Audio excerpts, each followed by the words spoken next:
Voilà. Je vais passer donc au déparrage. Donc, on vous propose l'organisation suivante. On va déjà se présenter les acteurs et rapidement représenter qui sont Cap Consulting et Opéra. Ensuite, on va avoir un moment de partage sur tout ce qui est constat, enjeu autour de la donnée. Ensuite, on vous présentera, selon nous et selon nos expériences, les clés en fait stratégiques au niveau décisionnel d'aujourd'hui, hein, les questionnements et les clés pour nous sur une architecture, les architectures de demain.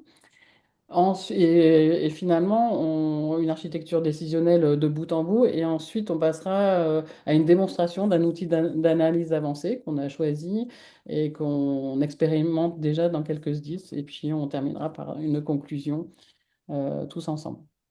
Voilà. Alors, qui sommes-nous les acteurs de la présentation d'aujourd'hui? Donc, moi-même, Géraldine Blaine, je suis la dirigeante d'Opéra et de Cap Consulting et experte en data governance.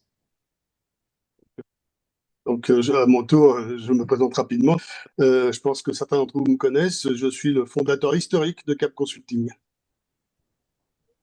Moi, je suis Mathéo, je suis directeur d'Opéra. Je suis aussi expert data et analytics. Et bonjour à tous. Donc pour ma part, je suis Stéphane Roux et je fais partie des équipes de Tableau, qui est une des solutions justement d'exploration et de visualisation des données. Et je vous ferai justement une petite démonstration autour de cet outil à la suite de la présentation d'Opéra sur les enjeux du décisionnel. Voilà. Donc enchanté.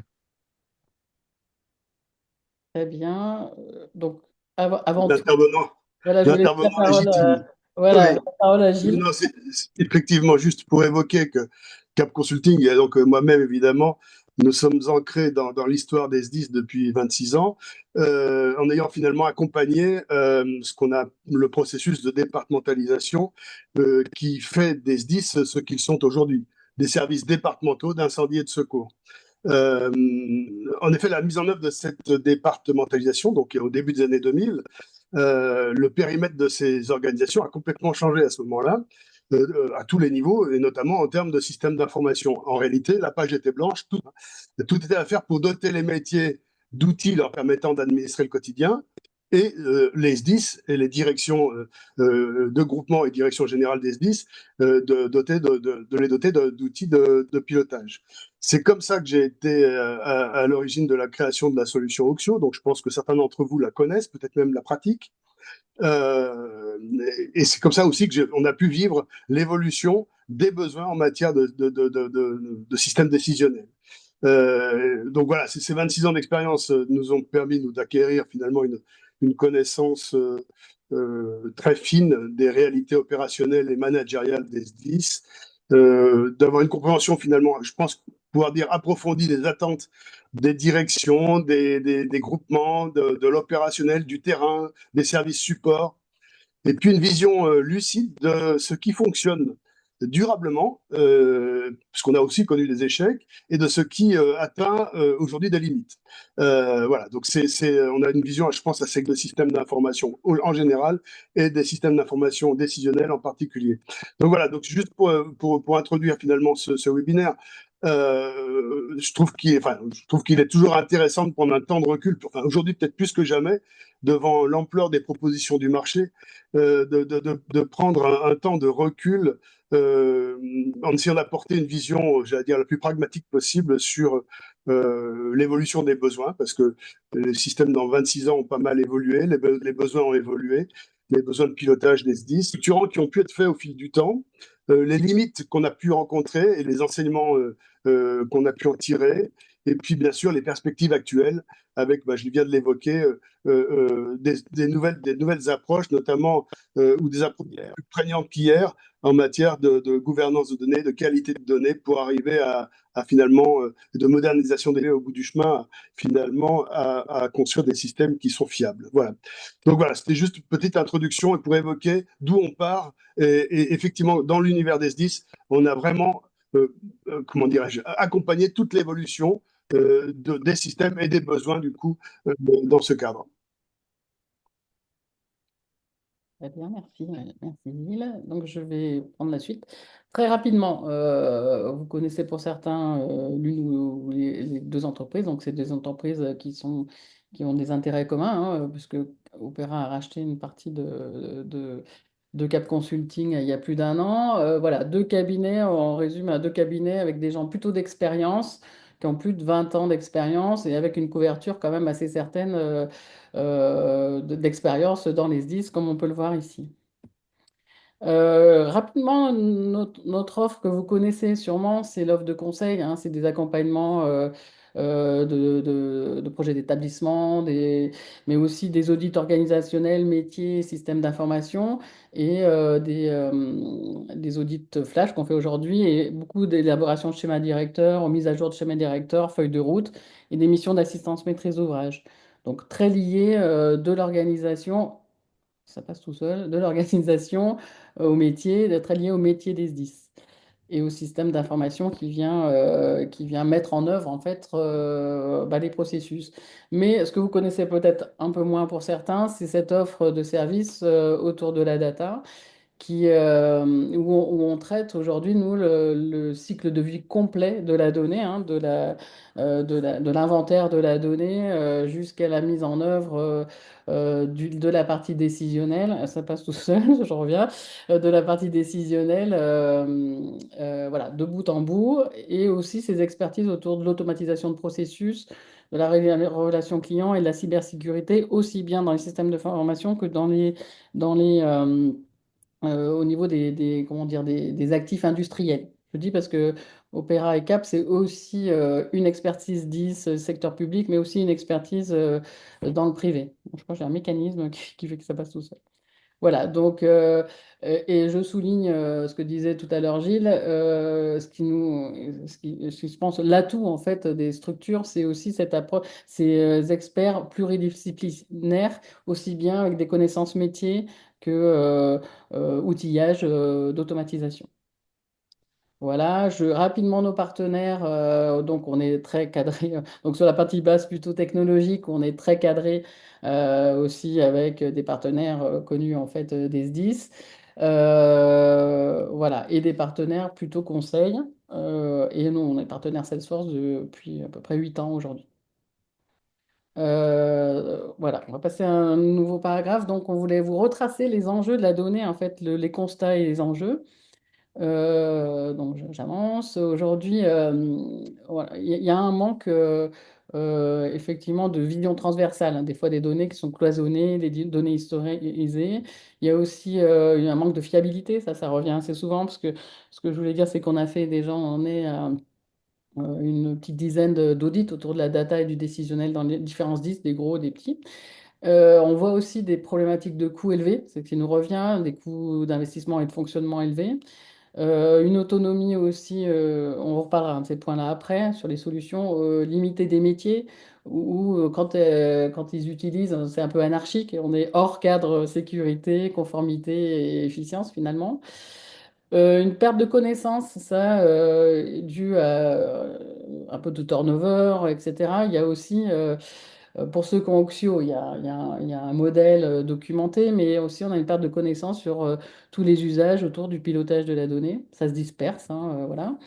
Et ce qui est revenu en fait de nos multiples audits, c'est aussi ce besoin d'avoir une représentation des données pour pouvoir mieux les piloter avec cette dimension géographique souvent qui manque.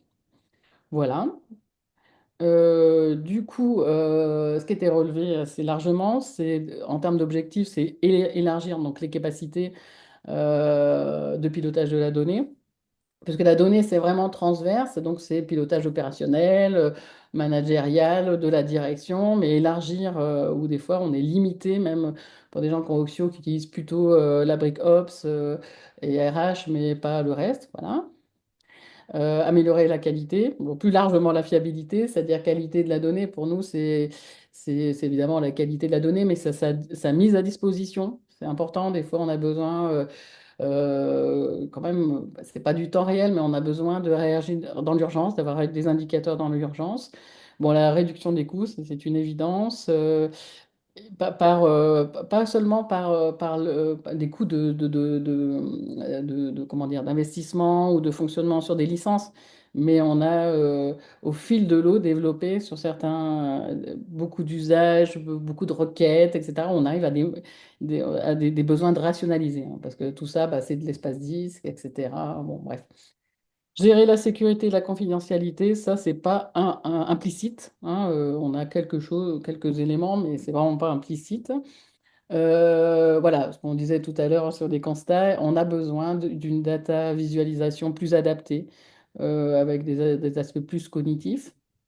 On a besoin de redonner aussi la main aux utilisateurs, mais contrôlée, de façon contrôlée, avec, on verra après, la qualité de données, etc. Et on a besoin de cette ouverture, ça c'est les grands objectifs, vers des nouveaux usages, prédictifs, IA, voilà. Euh, Et donc, Mathieu va vous présenter la suite. Donc, oui, là, on est sur effectivement, excusez-moi, je détaille un petit peu vite les clés d'une. On va vous présenter la stratégie décisionnelle, telle qu'on la voit nous, aujourd'hui avec nos retours d'expérience pour les SDIS. les clés de cette stratégie décisionnelle, elles passent pour de principes d'architecture fondamentaux. Les premiers, c'est l'évolutivité. Donc, c'est la capacité de cette architecture décisionnelle à s'adapter aux besoins futurs, à acquérir de nouvelles sources de données, peut-être des nouveaux usages analytiques, et aussi à s'adapter à de nouvelles technologies qui peuvent apparaître dans les marchés. Le deuxième point, c'est la scalabilité, qui est la capacité d'absorber des volumes croissants de données, des typologies différentes, en même temps en train de maintenir des performances optimales pour les utilisateurs métiers. Le troisième point, c'est la souveraineté, qui, pour les SI10, il me semble pertinent de privilégier les composants libres et open source, déjà pour garantir l'indépendance par rapport à des éditeurs, avoir une maîtrise de la technologie et aussi une maîtrise des coûts, et aussi une capacité de migration. Une chose qui peut-être n'est pas claire pour tout le monde, c'est que cette souveraineté dans les contextes open source vous permet de changer des composants sans changer toute la solution, toute l'architecture décisionnelle. On a déjà vu sur certains clients qui ont choisi un autre éditeur, qui, pour changer un composant, ils étaient obligés de changer toute l'architecture décisionnelle et qui s'entraînent des projets encore plus coûteux. Je peux passer à la prochaine slide. Euh, Très bien, je reprends la main. Donc, si ça veut bien. Voilà. Donc, par rapport à tous ces constats, ces préoccupations, pour nous, très rapidement, les perspectives d'une architecture de pilotage moderne, c'est quoi? C'est passer des fois de choses classiques, des entrepôts classiques, ou à vraiment quelque chose où on va sécuriser aussi les usages très opérationnels, où on allait taper dans les bases de prod. Donc, on passe d'un data warehouse classique, pour ceux qui connaissent ce mot, à des choses qui sont plus data lake, enfin des composantes un peu différentes qui permettent, ce que disait Mathéus, de réceptionner et de la donnée structurée que vous avez de vos systèmes métiers, mais aussi d'autres données. Ça peut être des données de l'État, etc., des données externes, ça peut être des données aussi non structurées, on verra après. Par exemple, s'il y a de l'IoT sur les véhicules, des choses comme ça, bon, voilà, tout est possible, des données d'image, etc. Donc ça, c'était pour nous important. C'est aussi cette architecture moderne, c'est s'ouvrir aux capacités aujourd'hui modernes de couches sémantiques qui vont aider à comprendre de la donnée, qui vont aider les utilisateurs à avoir aussi bien partir sur, alors pour ceux qui ont Oxio, c'est déjà le cas, mais sur une architecture décisionnelle avec une bonne modélisation des données pour cet usage décisionnel. Et du coup, les grandes perspectives, c'est, bon, il y a les principes, hein, de conception et donc vraiment des bons outils décisionnels efficients, donc on va présenter après. Donc ça ne veut pas dire forcément des outils commerciaux, mais au bon endroit. Donc on va voir que pour nous, vos plateformes de stockage de données, il y a des solutions très efficientes et après, on présentera des solutions plutôt sur la partie data analyse. Voilà. Euh, Rapidement, je vais vous expliquer trois types d'architecture des données qui ont préconisé chez nos clients.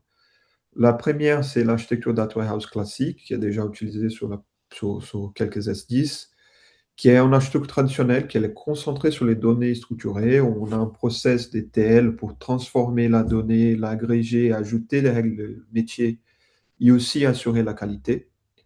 Elle a un vrai focus sur la performance pour les reporting opérationnels, mais elle est très concentrée sur les données structurées.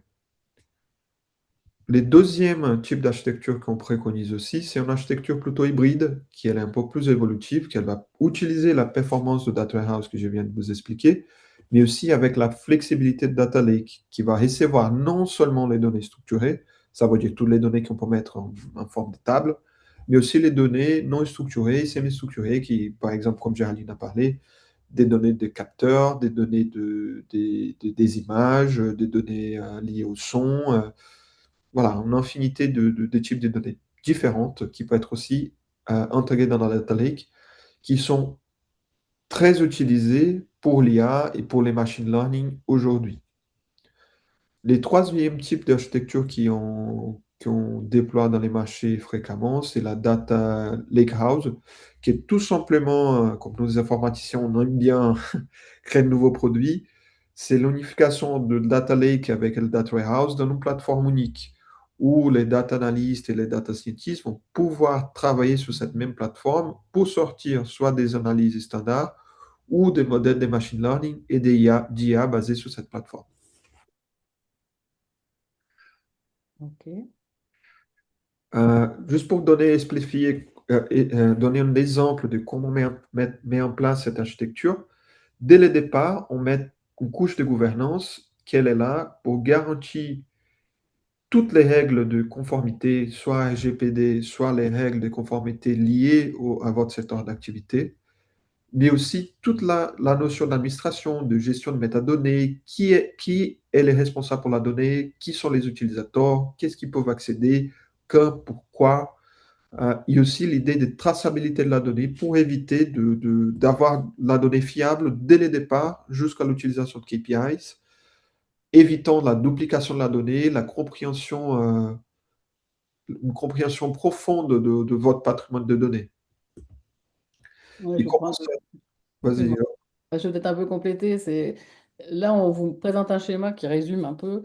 C'est pour vous dire que aujourd'hui, pour arriver à une architecture comme on l'a définie juste avant, pour répondre à vos objectifs, il faut une couche de gouvernance. Où effectivement, on peut avoir une couche de gouvernance, c'est des processus, c'est des règles, c'est aussi des référentiels, mais c'est aussi, on a besoin de cette couche pour dire qui est responsable de quoi, qu'on partage par exemple la définition d'un indicateur, etc. On verra pourquoi on en a besoin, parce que si on veut faire de la qualité, on a besoin de cette gouvernance, puisqu'on voit que là, on vous a montré enfin, tout le schéma du cycle de vie de la donnée, et là, on voit qu'à chaque fois, on va se rattacher au référentiel pour aller récupérer les règles qui permettent la mise en qualité. Et là, donc, dans ce schéma, on voit du début, on extrait de la donnée, jusque là, des choses que vous pouvez connaître en tant qu'Oxio, c'est tout ça avec des outils de reporting. Et nous, on a séparé. Il y a toute la partie, effectivement, en amont d'extraction, de préparation de la donnée, et derrière, de stockage de la donnée. Et ensuite, il y a cette partie importante qui est l'analyse. Donc là, je voulais juste faire rapidement, mais enfin, les gens vont se retrouver. Aujourd'hui, ce qu'on voit, c'est qu'on a des applications métiers et qui me permettent d'avoir, par exemple, du BO, etc., derrière, où on va faire des extractions.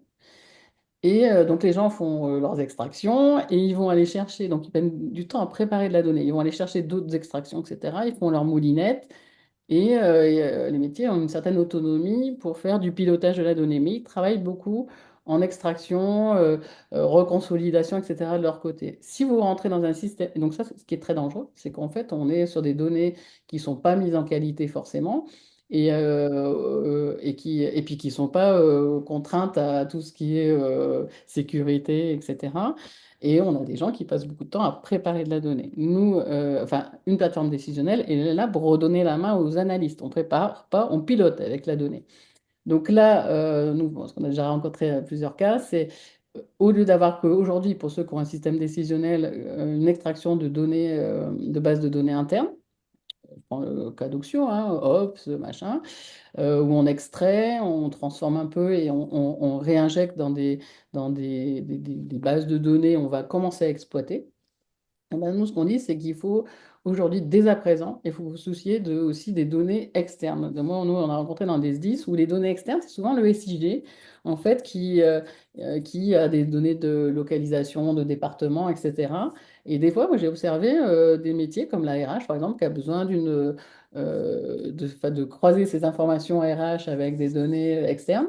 Et du coup, elle n'a pas d'autre choix d'aller demander au SIG, pas pour avoir une représentation géographique, mais c'est le SIG qui est le seul à avoir cette ouverture vers extraire des données externes. Et parfois, ces SIG, ils le font comme ça, sans contrôle complètement du système d'information fait par notamment les responsables du système d'information. Je rappelle que le SIG, c'est vrai que c'est des géomaticiens qui sont rattachés à leur organisation opérationnelle.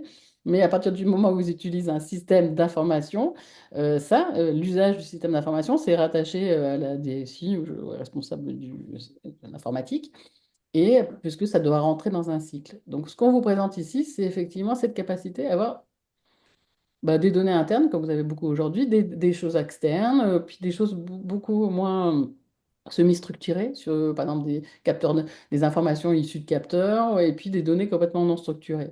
Ici, alors je rappelle que c'est pas complexe, hein, c'est juste pour vous.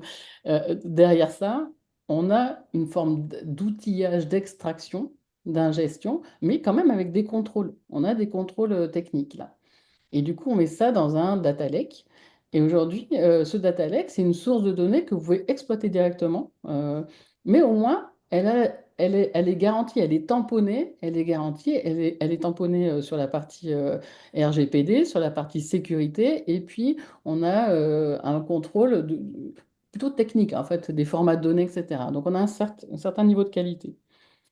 Et vous voyez ici qu'à chaque fois, on revient pour comment on contrôle la qualité par rapport à des règles. Et après ça, on a un autre niveau de transformation où on apporte les règles métiers, donc un autre niveau de qualité. Et là, on se retrouve dans un standard qu'on peut trouver chez Oxio ou autre. Voilà. Et là, c'est à partir de ce moment, nous, ce qu'on préconise, si on intègre bien toutes les données, on les croise, on leur donne un certain niveau de qualité. Ici, vous n'avez pas de peine à aller faire du reporting opérationnel direct, très rapide, comme vous le feriez à la sortie de vos outils métiers. Sauf que là, on est dans un cadre gouverné et de qualité. Et là, normalement, si ça c'est bien fichu, vous n'avez pas à croiser. Si par exemple quelqu'un, je dis n'importe quoi, du SIRH a besoin, il fait une extraction, mais il va croiser avec, je sais pas, le médical, etc. Ici, on aurait du croisement de données qui permet d'avoir cette reporting et avec de la donnée fiable. Et donc voilà, c'était juste pour vous expliquer en fait ça. Les gens s'y retrouvent, soit vous n'avez rien, vous faites l'exploitation directement des données des métiers, et s'il est pas mal de mettre une petite organisation, parce que maintenant les besoins décisionnels, c'est quand même de croiser de la donnée, d'amener de la valeur, de la qualité. Soit vous avez par exemple un Oxio déjà qui est ici avec des possibilités d'outils de reporting, mais ce qu'on remarque, c'est qu'il manque un peu cette partie quand même qualité à deux niveaux. Et aujourd'hui, ce qu'on constate dans les SDIS, c'est qu'il y a depuis longtemps maintenant des fonctionnements qui ont un peu, pas dérapé, mais où on prend des raccourcis, on fait plus vite et on a des fonctionnements qui sortent du cadre du décisionnel. Par exemple, à Oxio, on a des gens qui utilisent très peu de briques finalement. Donc voilà, ça c'est un système qui traite la donnée de A à Z avec de la gouvernance. Et derrière ça, on va juste vous présenter rapidement ce qu'on pense qui est bien aujourd'hui de mettre en place avec, avec les besoins et les moyens adaptés. Et après, on vous présentera cette partie très importante qui est la puissance de la data analyse. Donc là, je vais laisser refaire Mathéus. Voilà. Donc, la justificative de cette stratégie open source, c'est qu'elle est évidente pour les S10 parce que ça constitue, ça offre plusieurs avantages, comme par exemple les contrôles de souveraineté, comme on a déjà discuté. Donc, vous avez les contrôles sur votre solution, vous la maîtriser complètement, vous pouvez avoir les choix de composants et les remplacements de composants à votre choix. Euh, En plus, vous allez avoir une maîtrise des coûts, comme déjà vous n'avez pas des licences commerciales coûteuses liées à des solutions propriétaires.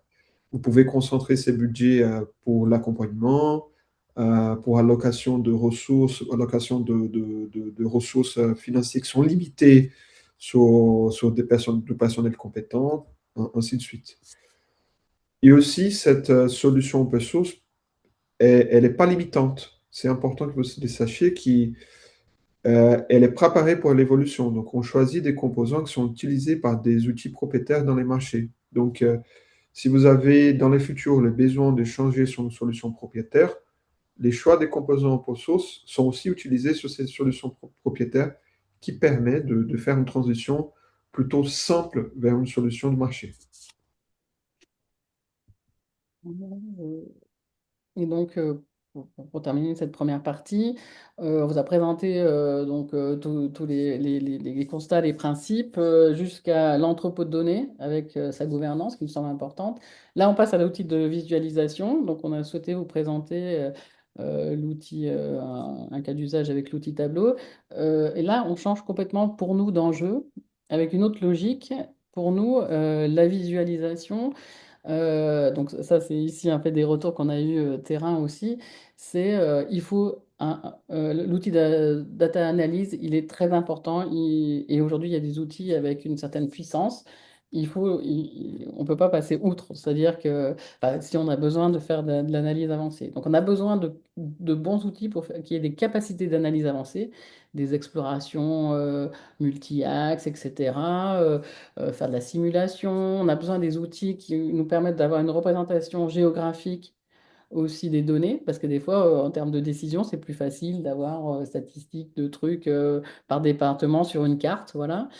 Donc, c'est en lien aussi avec une ergonomie éprouvée pour prendre des décisions, avec des performances élevées. Et aujourd'hui, on a des outils d'analyse là, comme Tableau qui à la main en fait d'un data analyst, il met une source de données. Et c'est des outils avec la sémantique, avec de l'IA, vont proposer des axes d'analyse. Enfin, c'est vraiment une aide pour l'analyste. Voilà. Donc, je vais laisser la main du coup à Stéphane, qui va reprendre la Merci présentation. beaucoup, merci beaucoup Géraldine pour la transition. Et je vais reprendre effectivement la main sur le partage d'écran. J'en profite le temps que je fasse ce partage-là, de vous inviter, si jamais eh bien, vous avez des questions, eh bien, sous la vidéo que vous êtes en train de visionner, vous pouvez également poser vos questions dans la petite brique qui s'appelle Q&A ou Q&A pour poser vos questions et on pourra éventuellement les prendre après, à la fin de cette présentation pour y répondre. Si vous avez des questions sur la première partie, mais aussi sur la partie autour de la plateforme Tableau. Donc, je vais faire effectivement le lien aujourd'hui avec ce qui vient d'être présenté hein, par Géraldine, Gilles et Mathéus hein, autour de ces enjeux du décisionnel qui sont tournés aujourd'hui vers des enjeux de qualité de données, de fiabilité, de gouvernance, comme on l'a vu, pour pouvoir appuyer justement à la fois les missions opérationnelles des SDIS, mais aussi appuyer la prise de décision, le reporting, l'analytique à tous les niveaux, hein, niveau chef de centre, responsable de groupement et responsable de service, et puis jusqu'à à la direction.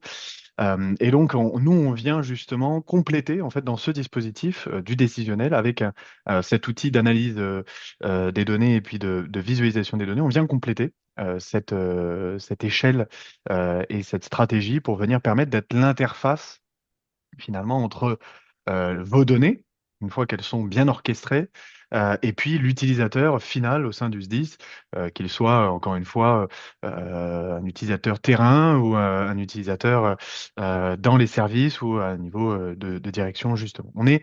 On vient apporter la brique qui va permettre l'exploitation de ces données derrière pour les mettre en valeur, les valoriser et surtout être capable de les exploiter. Alors, quelques mots, donc, je vais vous faire effectivement une démonstration de l'outil en tant que tel dans quelques minutes. Je vais simplement reprendre au début pour vous, quand même, vous éclairer, vous donner un petit peu de contexte sur ce que vous allez voir. Je voudrais quand même vous expliquer rapidement qu'est-ce que la plateforme Tableau et puis sa philosophie pour vous permettre d'appréhender ce que vous allez voir par la suite. Je voudrais quand même vous préciser que Tableau, c'est une plateforme qui existe depuis 20 ans maintenant, hein, un peu plus même maintenant. Donc c'est une plateforme qui, on va dire, a été éprouvée depuis de nombreuses années et qui a été créée en réalité à l'origine pour être un outil qui soit à destination des utilisateurs dits métiers, c'est-à-dire un outil qui soit pour ceux qui connaissent leurs données, qui ne sont pas forcément donc toujours dans les groupements informatiques justement ou les groupements décisionnels, mais donc pour ceux qui entre guillemets manipulent au quotidien les sujets et ont besoin d'être capables en autonomie aussi de pouvoir exploiter les données, les valoriser, prendre des décisions rapidement avec une forme d'agilité aussi et d'autonomie. Mais tout en gardant un aspect qui est extrêmement important, et on en parlait donc juste avant, qui est quand même l'aspect gouvernance de ces données, même au niveau de l'outil de visualisation, et qui doit rester, pour ce niveau de gouvernance, à la main des équipes décisionnelles, des équipes de groupement informatique. Donc, on permet justement d'avoir un outil de visualisation à l'échelle aujourd'hui d'un SDIS, notamment, à l'usage des utilisateurs finaux, mais toujours en gardant justement un aspect très important de la gouvernance de la donnée au niveau pôle données, pôle data ou pôle informatique. Et donc, l'idée en fait de l'outil, hein, ça a vraiment été justement de changer un petit peu le paradigme historique de l'usage de la donnée, où justement l'analyse et la création de reporting, d'analytiques, de tableaux de bord, de cartographie même était très tournée à la main des équipes informatiques uniquement. Et justement, là, l'idée, c'est de pouvoir donner aussi de la liberté, donc permettre de traiter des cas d'usage très transverses pour les équipes informatiques, mais aussi de donner dans des relais métiers potentiellement dans les services et dans les directions, et bien de leur donner la main et l'autonomie pour aller faire en self-service, comme on dit, de leurs propres analyses et être capable d'explorer eux-mêmes leurs données et de répondre, surtout poser des questions à leurs données. Alors, comment fonctionne la plateforme? Là, vous avez ici, on va dire, les trois étapes clés de la plateforme. La première étant de se connecter, hein, bien sûr, à toute cette architecture décisionnelle que vous aurez mis et construite en amont, comme partagé justement par Cap Consulting et Opéra Conseil. L'idée, c'est de venir du coup avec cet outil se connecter très simplement, qu'importe la technologie que vous aurez choisie justement en amont. L'outil est une plateforme ouverte. On a plus d'une centaine aujourd'hui de connecteurs natifs et donc on va chercher pardon, la donnée soit directement dans des fichiers extraits potentiellement, ça c'est dans des cas un peu spécifiques si vous avez besoin d'extraire, travailler sur vos Excel, un CSV, un fichier JSON même pourquoi pas, ou géospatial. Mais surtout l'idée c'est d'aller se connecter à votre entrepôt de données directement et d'être en mesure d'exploiter la donnée directement dans cette architecture-là. Et la partie centrale qu'on va retrouver, c'est cette partie analytique. Donc, une fois que vous êtes connecté à vos sources de données, c'est d'être capable, de façon très visuelle, de faire cette exploration et cette exploitation de données. Vous allez pouvoir croiser vos sources potentiellement si vous voulez aller plus loin dans certains cas d'usage. Si vous avez besoin, par exemple, de croiser des données opérationnelles avec des données financières, eh bien ça, on peut le faire très simplement.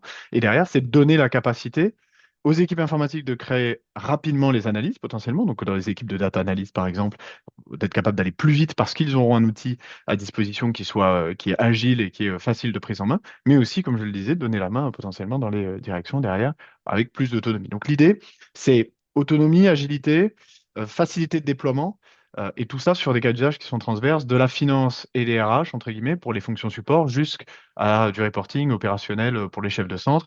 On peut penser notamment que ce soit la mise en place des USDACR, du reporting opérationnel sur la gestion d'activité, que ce soit des fiches BRQ, par exemple, des fiches d'activité, etc. On peut tout imaginer, en fait, en termes d'analytique aujourd'hui avec l'outil. Et puis la dernière étape, c'est la diffusion. C'est une plateforme qui vient, et je vais vous le montrer, avec un espace de partage, de diffusion de la donnée pour vous permettre justement, tout en conservant la gestion de la gouvernance et des droits d'accès, eh bien, de donner la visibilité au plus grand nombre en fait, sur les différents sujets et cas d'usage qui sont traités avec cet outil d'exploration de la donnée. Avant de basculer justement pour vous le montrer très concrètement, je voudrais quand même vous donner les trois points, les trois aspects un peu différenciants, notamment ce qui nous permet justement aujourd'hui d'être de plus en plus étudié, voire retenu justement dans certains SDIS aujourd'hui pour être l'outil qui vient compléter pleinement le périmètre décisionnel, justement. Ce sont notamment ces trois points clés. Alors, c'est pas tout à fait totalement exhaustif, mais à minima, s'il fallait en retenir trois, ce serait cela. Tout d'abord, un aspect no-code. Hyper important. Alors, qu'est-ce qu'on entend par là? Je pense que vous le voyez certainement sur l'animation ici, et je vous l'illustrerai encore après. c'est se glisser-déposer. Aujourd'hui, l'analytique, la statistique, ça peut être quelque chose de complexe. On le sait, il faut savoir potentiellement des fois coder en Python, en R, pour parler de langage particulier. Il faut avoir de la compétence et savoir maîtriser ou travailler sa donnée. Et justement, avec cette approche no-code, c'est ce que je vous disais tout à l'heure, c'est l'idée que dès qu'on connaît sa donnée, on sait de quoi on se parle, on va être en capacité, avec du glisser-déposer, très simplement, de faire de l'exploration et en quelques clics, justement, d'avoir ses premières analyses et des premières réponses à des questions. Ça, encore une fois, l'idée, c'est de, certes, donner l'autonomie, mais c'est de permettre d'aller plus vite dans le déploiement. C'est d'être capable aujourd'hui, en 3 mois, de sortir plusieurs cas d'usage et d'être capable, en fait, de passer de rien à un environnement en production avec les reporting et analyses standards dont vous avez déjà besoin en quelques mois et ensuite de pouvoir travailler justement au développement des prochaines analyses. Donc, c'est une facilité de mise en œuvre. Deuxième point qui est clé, c'est la cartographie. Aujourd'hui, on se distingue justement des outils traditionnels d'analytique par une capacité à aller beaucoup plus loin sur la cartographie. On le sait que pour les SDIS, c'est très important, justement. Donc, ce qu'on permet de faire, notamment, c'est d'importer vos propres fonds de carte, vos propres découpages administratifs aussi. Donc, l'idée, c'est de se dire que par centre, potentiellement par centre d'intervention, vous allez pouvoir avoir du reporting spécifique et très visuel, donc qui vient en fait en complément et à côté de votre on va dire, tableau de bord traditionnel, il vient en fait au même endroit, il vient dans le tableau de bord. L'idée, c'est de plus avoir deux outils séparés, un outil d'analytique géographique d'un côté, et puis de l'autre, un outil de reporting. Et donc, on a du mal à mettre en concordance les deux. Ici, vous avez eh bien, le- la possibilité d'avoir cela dans l'outil, et vous avez bien sûr pas de limitation de points, vous pouvez faire du multicouche. Donc, l'idée, c'est d'aller loin et vite dans votre analyse cartographique. Et puis le dernier point, comme je le disais, c'est la gouvernance. C'est-à-dire que la gouvernance, elle est appliquée en amont, mais elle est aussi appliquée dans cet outil. Parce que l'idée, c'est pas parce qu'on a gouverné correctement sa donnée dans son système décisionnel et dans son entrepôt de données que derrière, il ne faut pas contrôler comment elle est diffusée. Et donc, l'outil Tableau vous permet justement de passer à l'échelle et de faire de la gouvernance avancée. On va jusqu'à ce qu'on appelle le RLS. Donc, le RLS, c'est la capacité notamment à filtrer l'accès à un tableau de bord jusqu'au niveau de la ligne de données. Donc, on permet sur un même tableau de bord à différents utilisateurs de voir des données différentes en fonction de leur attribution notamment et des autorisations qu'ils ont dans la plateforme. Et je terminerai sur cet aspect gouvernance avant de passer sur le côté flexible en fait de la chose. Aujourd'hui, on a un outil justement qui vous donne la flexibilité. Que vous soyez un SDIS de catégorie C, B ou A, et donc pas avec les mêmes moyens ni avec les mêmes infrastructures. Aujourd'hui, vous avez le choix de la flexibilité et vous pouvez soit décider de partir par exemple sur une plateforme avec une infrastructure dans le cloud, donc qui vous libère justement du coût d'administration entre guillemets de la plateforme et qui vous permet d'aller très vite en fait dans le cœur du sujet de l'analytique et et de bénéficier notamment des évolutions très facilement, tout ça sans se poser de questions en fait de ressources humaines pour gérer cela, dans un cloud bien sûr hébergé en Union européenne, où vous avez la possibilité, pour garantir une souveraineté complète sur l'analytique de données, de choisir un hébergement on-prem dans vos serveurs, chez vous, et potentiellement complètement isolé du réseau extérieur si vous le souhaitez. Voilà. Donc ça, on donne aussi une flexibilité qui est importante, on le sait pour les SDIS et pour l'ensemble des administrations publiques avec lesquelles on travaille. Je ne me cacherai rien en vous disant qu'aujourd'hui, la majorité des administrations qui travaillent sur Tableau, des ministères jusqu'aux agences et aux collectivités territoriales, ont en majeure partie retenu l'option on-premise aujourd'hui pour justement garder la maîtrise de leurs données de bout en bout. Une fois que je vous ai eh bien, présenté tout ça, je vais pouvoir basculer sur ma plateforme Tableau. Alors, c'est une plateforme de démonstration hein, donc, qui est assez ici simple et sans fioriture, entre guillemets. Là, on n'est pas plus personnalisé que ça. L'idée ici, c'était de vous présenter la plateforme et surtout de vous montrer eh bien, des exemples, un exemple en fait de démonstration de cas d'usage qu'on a mis en place ici pour le cadre de cette démonstration avec de la donnée publique notamment. Donc ici, vous voyez, on retrouve une plateforme avec on va dire, des onglets, de la navigation traditionnelle hein, qu'on connaît, entre guillemets, dans n'importe quelle plateforme aujourd'hui qu'on a l'habitude d'utiliser, même sur des usages personnels. Donc, on retrouve nos favoris, ce qu'on a consulté récemment, ce qu'on a à disposition finalement, hein, et qu'on a le droit, bien sûr, de voir dans cela. Et puis ensuite, on retrouve une arborescence qu'on pourrait imaginer par notamment par projet, par service, par direction. Et on a la capacité aujourd'hui eh bien, de justement créer cette arborescence complète pour donner la possibilité à chaque utilisateur de s'y retrouver et de s'organiser dans ses éléments. Et donc ici, j'arrive sur un exemple. Je commence par la finalité hein, pour vous montrer j'allais dire, des millions de possibilités qu'on peut mettre en œuvre sur Tableau et les milliers de cas d'usage potentiels. Je commence par cette finalité pour vous montrer les résultats et ce que ça peut donner justement aussi aujourd'hui au sein d'un SDIS. Et puis ensuite, je vous montrerai très rapidement comment on peut, en quelques secondes, quelques minutes, mettre en œuvre en fait quelques-uns de ces visuels. Et cela sur les 7 minutes qui nous restent avant d'aller justement sur la partie conclusion et éventuellement la prise justement de vos questions. Ici, donc, ce que vous avez, c'est la vue d'un utilisateur consommateur de la donnée. C'est-à-dire, je suis un chef de centre potentiellement ici, je suis un responsable de service et j'ai besoin d'avoir mon reporting à disposition, mais un reporting qui soit dynamique aujourd'hui. On sort de l'habituel reporting qu'on peut retrouver notamment avec des outils comme Business Object par exemple, donc du reporting tabulaire qu'on vient requêter. Ici, on est sur du reporting très visuel, très dynamique avec lequel je peux interagir. Donc j'ai un cockpit de surveillance ici pour suivre un certain nombre d'incidents. Donc, vous voyez que j'ai la capacité d'aller venir filtrer, choisir des exemples d'incidents, donc toujours basé sur des données publiques. Donc on a, on va dire, un niveau de données ou une profondeur de données qui est celle de la base de données publiques qu'on a pu utiliser. Et donc, par exemple, ici, je peux choisir un indicateur qui m'intéresse. Alors, en l'occurrence, pas celui-ci, puisqu'il n'y a pas de données. On va remonter plutôt dans les accidents d'aide à la personne. On va prendre, par exemple, les interventions d'aide à la personne ou alors, pourquoi pas, les interventions diverses. Voilà, on voit qu'en fait, en fonction de ce qu'on choisit ici dans ces filtres, eh bien, on a déjà très rapidement le tableau de bord qui se met à jour avec une rapidité qui permet justement de naviguer de façon agréable aussi dans ces données-là. Et on a eh bien, la capacité de venir filtrer de façon dynamique. Alors, qu'est-ce que ça veut dire? Ça veut dire que, par exemple, potentiellement, au-delà de simples filtres ici, je vais pouvoir, avec un petit glisser-déposer ici, vous voyez, avoir tout de suite mes données qui s'actualisent, qu'importe en fait où je suis en train de naviguer et où je suis en train de cliquer pour rentrer en fait dans la profondeur de mes données.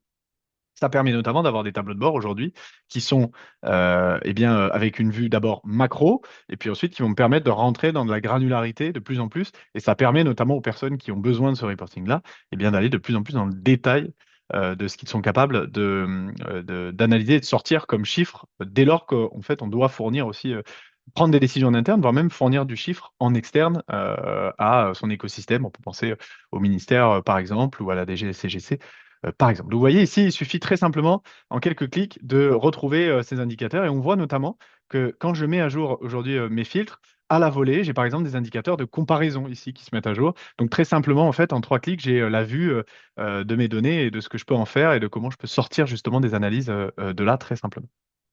Et donc ici, on est vraiment sur la vue utilisateur final, hein, comme je vous le disais. On peut imaginer des cas d'usage très variés.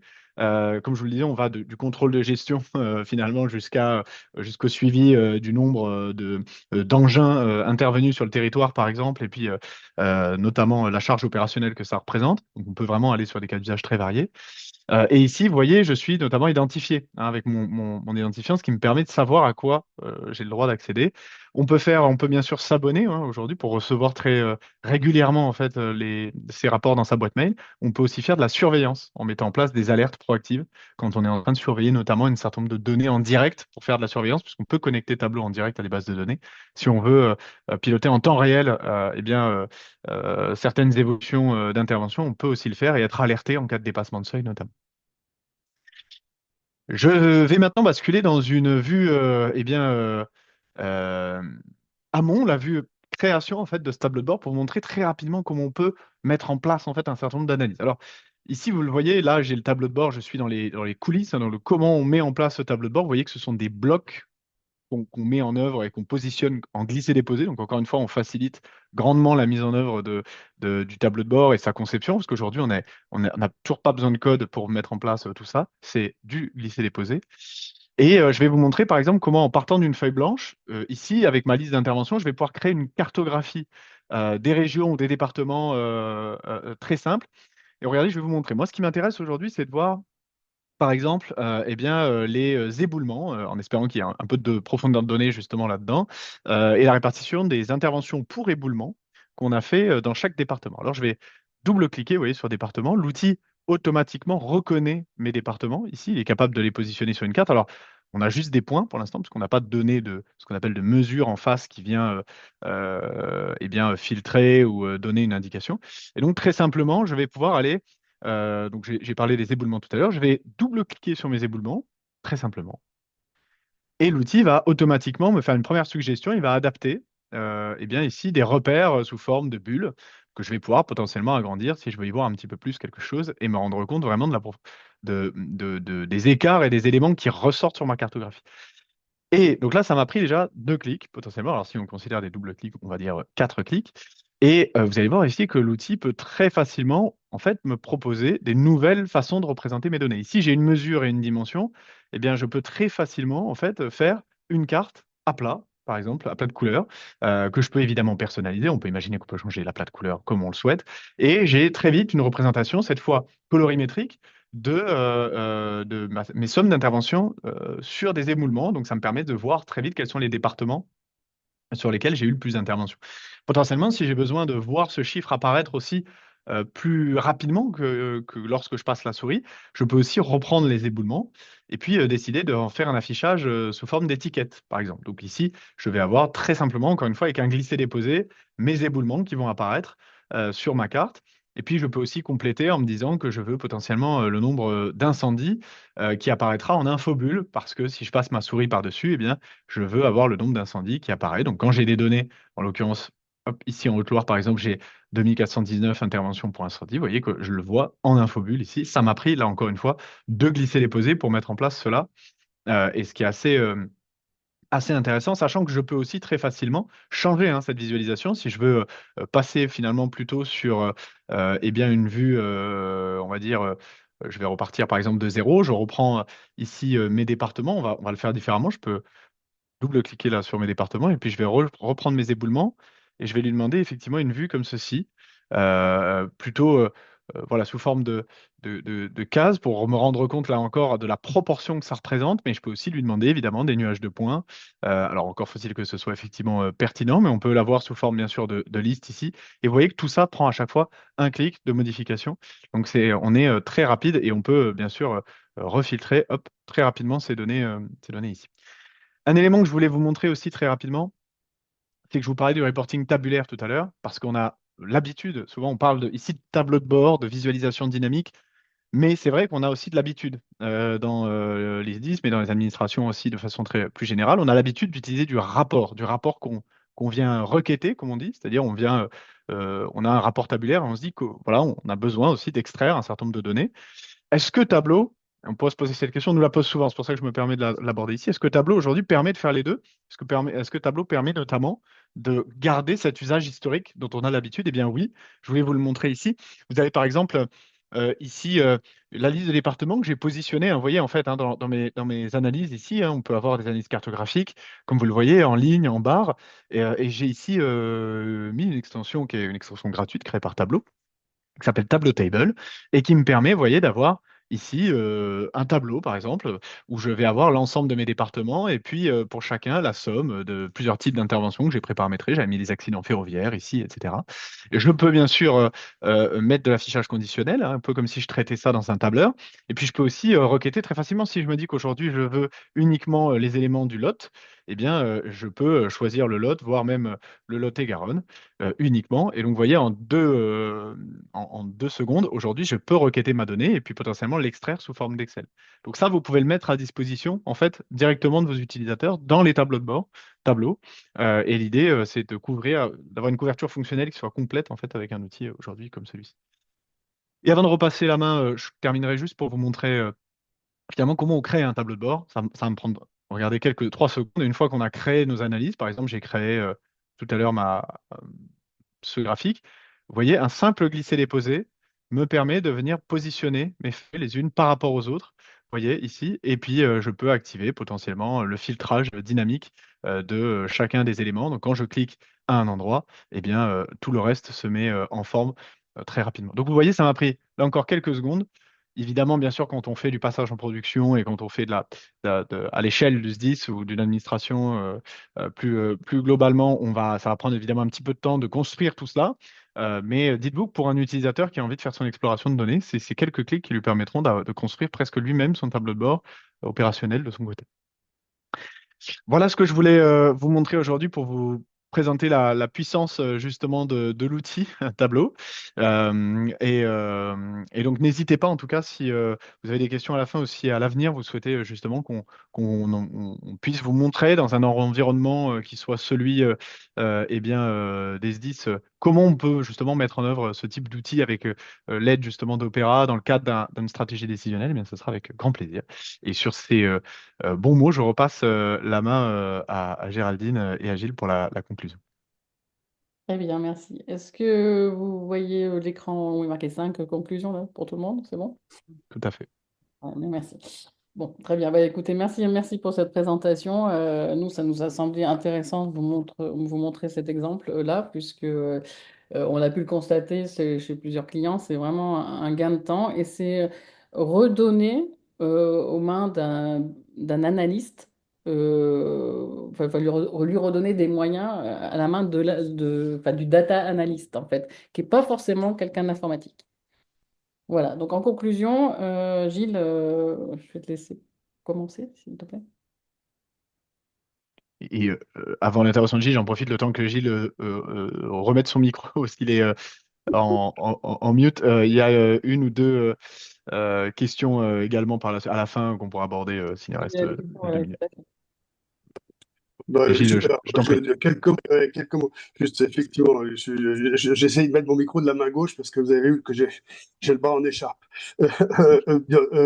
Oui, donc, enfin, moi, ce que je trouve très intéressant, 26 ans plus tard, je refais le lien avec l'introduction, c'est que aujourd'hui, on a une foison d'approches et de solutions, raison pour laquelle aujourd'hui, il faut une approche globale, il faut une approche réfléchie.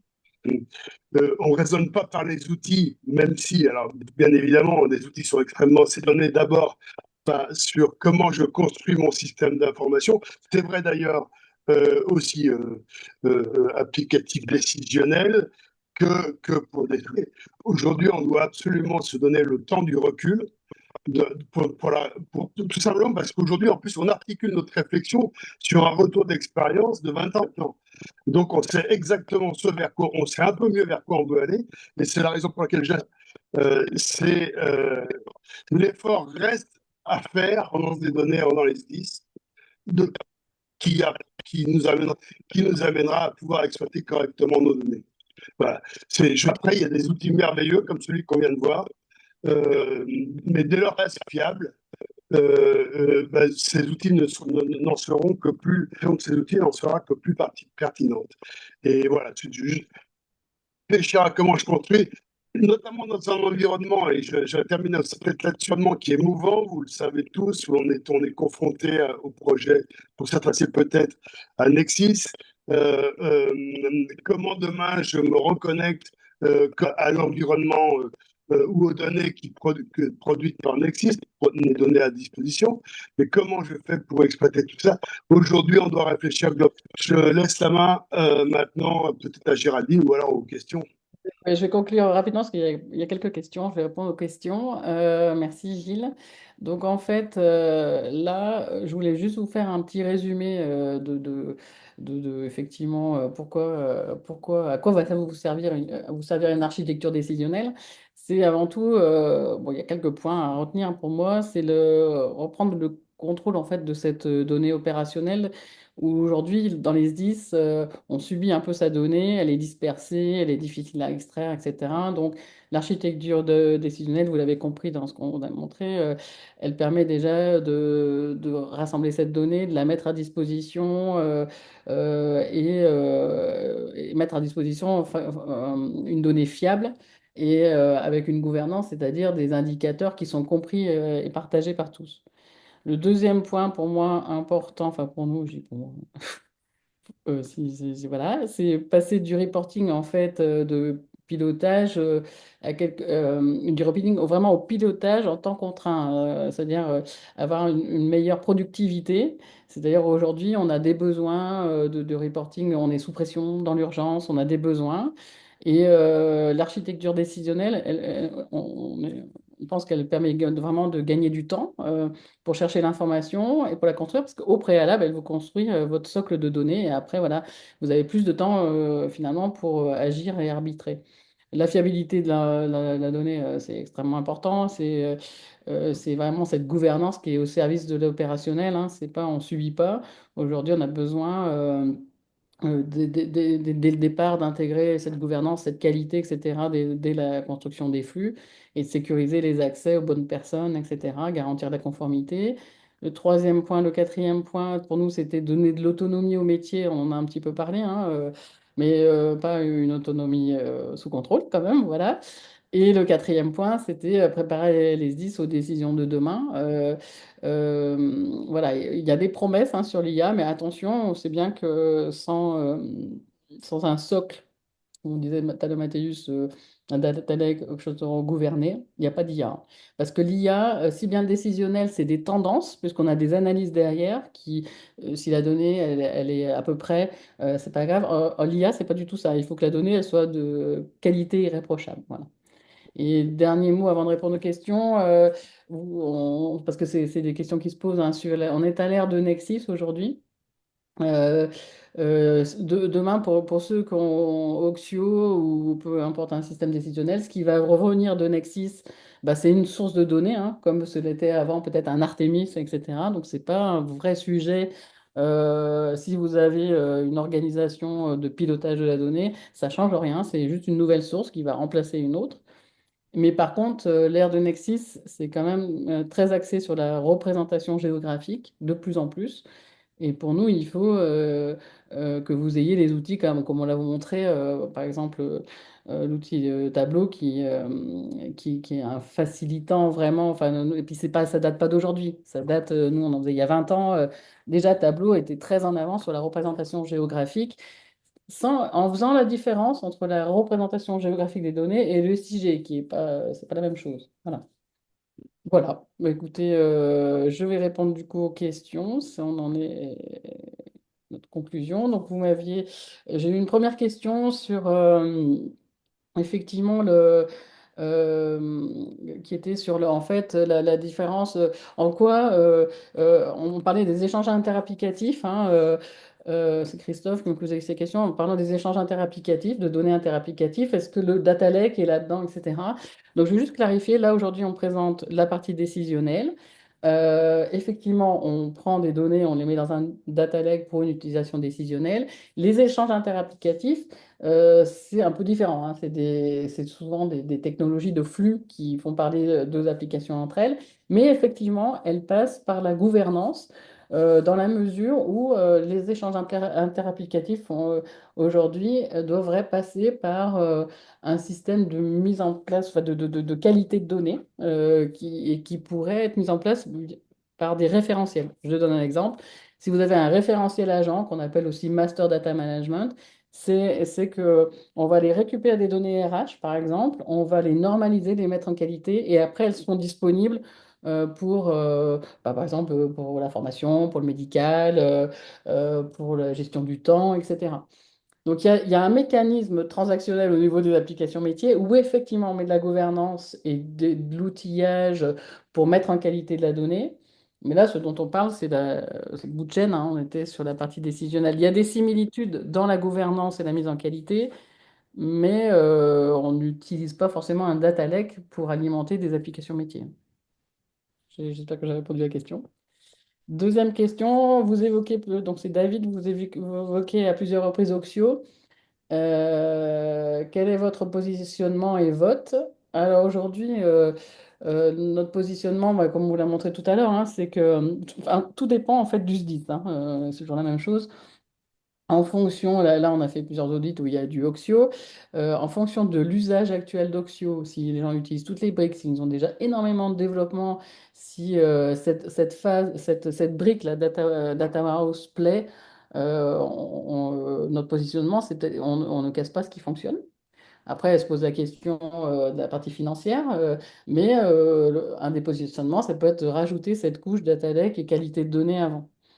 Dans le même axe, on m'a parlé, j'ai vu une question de Vladimir qui pose pourquoi pas ClickSense, mais tout à fait, ClickSense ou Tableau. Tableau était un exemple. Pour nous, c'était par rapport aux demandes, ce qui était le plus représentatif sur la partie aussi enfin, est assez avancé sur la partie représentation géographique et les couches sémantiques, mais ClickSense, c'est tout à fait le même type d'outil Géraldine, si tu veux bien, je peux faire un petit mot éventuellement sur, sur en deux mots sur les différenciants, sans orienter forcément, alors même si évidemment je suis un peu parti pris, mais par rapport à Oxio, par rapport à Click, donner juste quelques différenciants, après à juger aussi sur pièce, bien sûr, mais aussi sur le positionnement de l'outil. C'est pas intéressant comme ça d'avoir le positionnement stratégique. Et puis, d'un point de vue outillage, nous, ce qu'on prône juste sur la partie tableau versus Oxio, par exemple,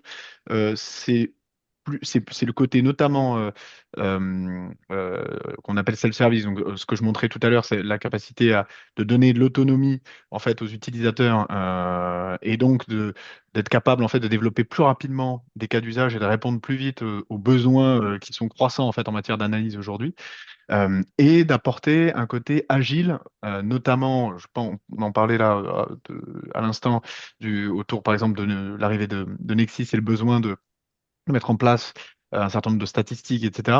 En fait, l'idée, c'est de permettre justement dans Tableau, comme vous l'avez vu par la facilité de la prise en main et l'autonomie, de se dire, on peut faire déjà des modifications sur notre existant et puis on peut ouvrir des nouveaux usages extrêmement rapidement, sans être obligé de prendre des briques par briques, parce que en fait aujourd'hui c'est on a un modèle plutôt à l'utilisateur, donc qui est prévisible aussi, c'est véritablement le côté à la fois autonomie pour les utilisateurs et agilité dans le déploiement et l'évolutivité en fait qui fait que, enfin, qui fait notre positionnement à minima versus Oxio. Après, il y a aussi un côté, bien sûr, après appréciation hein, au moment de le tester ou de l'expérimenter, bien sûr. Mais en tout cas, c'est à minima le positionnement. Et par rapport à Click, Sense, effectivement, on est dans une famille d'outils justement tournés vers la facilité de prise en main. Les quelques différenciants, notamment clés, sont l'aspect no-code très poussé, c'est-à-dire que faut quand même sur Kicksense pour faire de certains paramétrages avancés pouvoir maîtriser certains langages propres. Ici, c'est pas le cas dans la partie tableau. On sait faire de la connexion en direct à des bases de données. Ça, c'était un des différenciants qui nous permet notamment de faire la surveillance aussi, d'utiliser la visualisation comme de la surveillance de données sur un certain nombre de cas. Donc, on sait aller chercher, taper en direct en tout cas dans la base de données. Et puis le dernier point, c'est la cartographie. Effectivement, on permet d'aller beaucoup plus loin et donc de croiser, de répondre à des cas d'usage un peu différents de ce point de vue-là. Après, le côté ergonomie utilisateur, etc., chacun a entre guillemets ses appréciations là-dessus. Euh, je peux, étant parti pris, je ne donnerai pas de bon, retour on est là-dessus. d'accord. Après, pour moi, ce qui est intéressant, parce que la question est beaucoup posée, il faut les tester pour voir effectivement l'autonomie du métier, etc., par rapport à ces solutions. Voilà, nous, c'est. Mais Exactement. la logique est un peu la même. C'est des outils avancés quand même d'analyse de données. J'avais quand même des questions, je vais répondre rapidement là sur. Hmm. Vous évoquez à plusieurs reprises Oxio. Quel est votre positionnement et valeur ajoutée par rapport à cette entreprise? J'aime bien qu'on fasse des différences entre Oxio qui est pour moi une suite un peu complète où sa valeur elle est dans les data warehouse, data mart, et il propose des outils de data visualisation comme BO ou ClickView, voire ClickSense. Et donc ça c'est tout Oxio, mais il propose un outil de data analyse. Enfin l'important pour moi c'est le data warehouse chez eux, qui est une bonne vision, hein. Et l'outil de DataVis, qui est quand même quelque chose un petit peu différent. Vous voyez avoir un Oxio pour utiliser, je sais pas, par exemple, la plateforme d'entrepôt et utiliser Tableau. Pourquoi pas? C'est quand même deux choses un petit peu différentes, hein. Donc notre positionnement, c'est qu'aujourd'hui, effectivement, il y a de la règle de gestion, il y a du métier. Pour ceux qui ont déjà des briques, c'est quand même enfin, c'est un très bon outil, voilà, mais plutôt C'est un bon début. voilà, plus que ça, parce que sur la partie agrégation des informations, des usages, Ops, RH, etc., on sait très bien. Et nous, on a vu dans nos audits des clients qui n'utilisent pas les rapports standards d'Oxio, qui font tout eux-mêmes, hein. Donc après, la data analyse, c'est un petit peu séparé pour nous. Voilà. J'ai une question aussi. La préparation des données des indicateurs est-elle automatisée ou demande-t-elle une forte sollicitation en ressources humaines, IT et métiers? Alors, la préparation des données, donc c'est vraiment le cœur, parce qu'après, vous pouvez questionner avec Excel ou ce que vous voulez finalement. La préparation de données, elle n'est pas, elle nécessite avant tout une vision de ce qu'on veut comme résultat. Le métier il nous dit, bah, je veux pouvoir analyser tel type, etc. Après, il y a effectivement une modélisation pour préparer la donnée, mais à titre d'exemple, pour préparer une donnée croisée RH avec, par exemple, une source Antibia, formation RH, formation médicale croisée avec la donnée opérationnelle, ça peut être des projets, enfin toute cette préparation de la donnée pour nous, même sur des plus grosses 10, sans aller dans d'autres domaines que RH opérationnel, c'est quelque chose qui est en dessous de 6 mois. Hein. Attention, les projets décisionnels aujourd'hui, c'est pas 2 ans, un truc, ça non. Hein. La Et préparation de la donnée, si je peux me permettre, je voudrais bien rebondir là-dessus parce qu'effectivement, la situation en 2026 et d'il y a 1 an et à fortiori il y a 15 ans, c'est qu'aujourd'hui, semaine, quelques petits mois, on est en capacité des solutions. Voilà. Alors ça, c'était vrai il y a 20 ans, puis ça s'est dégradé dans le temps, pour le coup. Hein. Ça, c'est vraiment fondamental. C'est qu'on est capable aujourd'hui de mettre, alors, avec un peu de distance, moi, mais de mettre en place une solution tout à fait fiable, évolutive, en moins de 6 mois. oui, tout à fait. L'important pour vous, c'est de mettre en place, bah, nous, on trouve que maintenant, si vous mettez en place quelque chose, il faut quand même à penser à ce data lake qui n'est c'est pas une complication. Hein. C'est quelque chose d'assez simple. Il faut le mettre en place parce que vous allez vous buter aux besoins qui arrivent de plus en plus vite, d'autres besoins décisionnels, etc. Et mettre en place le data lake avec une petite structure de data warehouse, ça, sur un environnement RH, Ops, enfin, faut le faire par lot déjà. Ça, vous pouvez le mettre en place en moins de 3 mois. Et derrière, si vous avez vos capacités avec des outils d'analyse, c'est plutôt à la main le SDIS avec ses utilisateurs pour très bien faire ses premiers rapports. Mais en 3 mois, il doit avoir sa plateforme installée avec ses premières alimentations pour exploiter, par exemple, une grosse partie du reporting RH, par exemple. Mais ce qu'on veut dire, le message qu'on peut se passer, ce qu'on a vécu, enfin, on l'a vu par ailleurs, c'est on ne fait pas d'abord RH, puis opération, puis non. On a une vision de pilotage. Et qu'est-ce qu'on a besoin comme tableau de bord in fine? Et si ça croise plusieurs types de données, ça croise plusieurs types de données, c'est pas une complication, ça. Ça veut dire qu'il faut qu'on modélise le modèle qui vous permette de faire vos tableaux de bord. Et c'est pas, on commence par les RH, puis la finance. Non.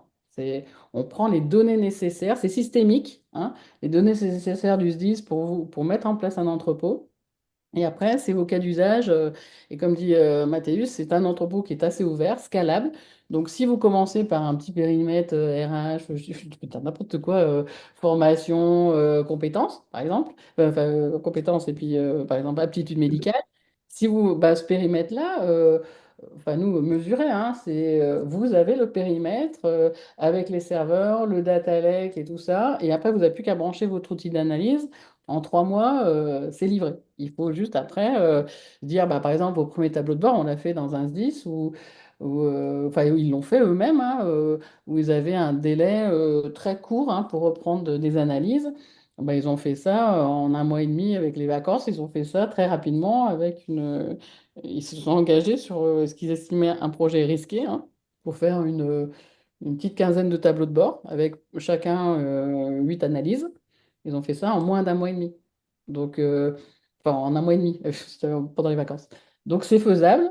C'est juste savoir si vous voulez piloter vos données demain, est-ce que le socle, où vous avez les capacités de le faire vous-même, nous, on vous montre des exemples.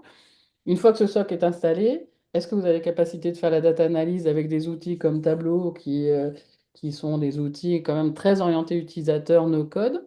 Est-ce que vous pouvez le faire vous-même ou est-ce que, par exemple, nous, on trouve qu'il ne faut pas trop dépenser son argent n'importe comment. C'est-à-dire, est-ce que par exemple, vous avez besoin d'un petit accompagnement sur Tableau ou Click ou vous branchez ce que vous voulez derrière, qui vous permettent d'avoir enfin, le fonctionnement aujourd'hui, c'est on a quelques tableaux de bord standards et après, éventuellement, ben, on fait dans le cadre d'un entrepôt de données maîtrisé, on peut faire des spécificités. Mais vous pouvez, voilà, donc faire votre entrepôt, ensuite faire vos analyses ou faire vos analyses standards.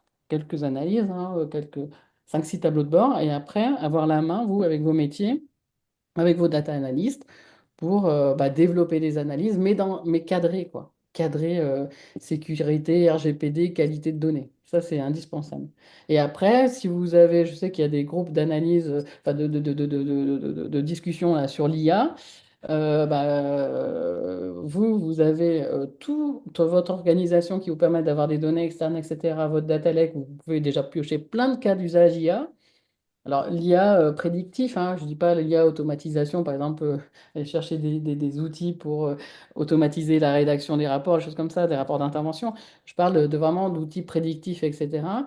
Avec votre data lake, vous avez déjà la source, puis en pleine maîtrise, en pleine gouvernance. Et après, on peut vous demander, il peut y avoir des projets nationaux, etc. Vous pouvez toujours vous connecter.